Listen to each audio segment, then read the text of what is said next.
Module 4, the ingredients. Starting with behavior, we need to sometimes work backwards. Let's start with our aspiration.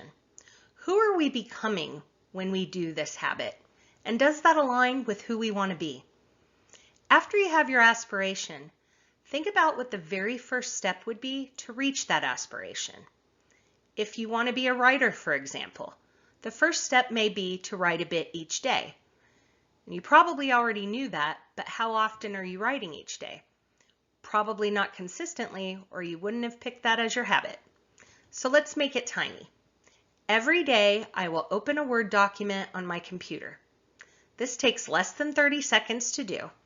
And if you find that it's too tough, you could make it even tinier. Every day I will turn on the computer. I know you're thinking that, oh my gosh, it's going to take forever to write something this way. But it's just not true. These small steps become more frequent and they become larger, and you have momentum on your side.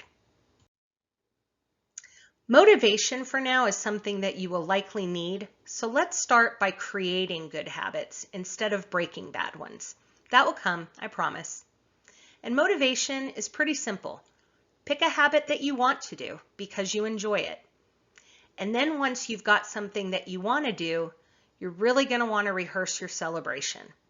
We'll talk more about celebration coming up, but for now, what you need to know is if you rehearse yourself acknowledging your behavior, whether that's in a big, explosive way, like a full-on dance party for yourself, or an equally meaningful thought of, I'm doing this and I'm proud, both of these work. And why? People change best by feeling good.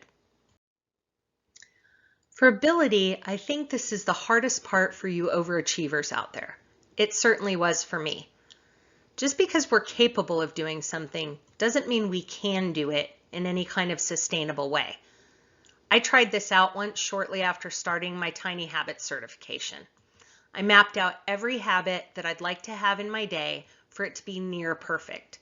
A few hours in, I wanted to curl up in a ball in the corner. I was so stressed and consumed, exhausted and frustrated, but I'm happy to say that I'm now doing most of those habits daily.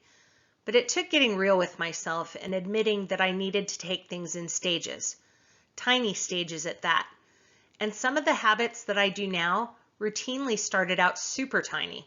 I was that one-tooth flosser, and I actually started just by setting my floss out. Now I floss daily, all teeth included. Making sure that your behavior has flexibility is also important for ability. In the case of flossing, my husband once packed me an overnight bag in a hurry due to a family emergency, and he packed my toothbrush and toothpaste. I didn't end up needing the overnight bag, so the next morning I was a bit stumped when I couldn't find my toothbrush. Brushing my teeth was my prompt for flossing, but that's okay. I did a few other things first that morning, found the suitcase, and as soon as I saw my toothbrush, I used it and I was prompted to floss. That's how ability and prompts work together. So speaking of those prompts, this is an important one. Because we're not used to thinking about it in this way, we make it harder than it is. For example, many times I see a habit recipe that goes, after I shower, I will open up my journal. Is there a new shower journaling trend that I'm unaware of? Most people do many other things upon exiting the shower, but journaling doesn't seem to be one of them.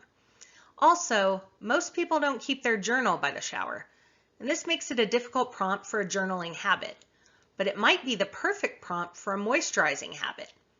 After I shower, I will use a moisturizing body oil. Prompts should be related to the tiny habit that you want to create and convenient in proximity to do the habit. I would make the shower prompt even more specific. Something like, after I turn the water in the shower off, I will use a moisturizing body oil, and I would put that oil right next to the water knob in the shower. So by now you've probably realized that saying people change best by feeling good, not by feeling bad, is a habit that I've developed.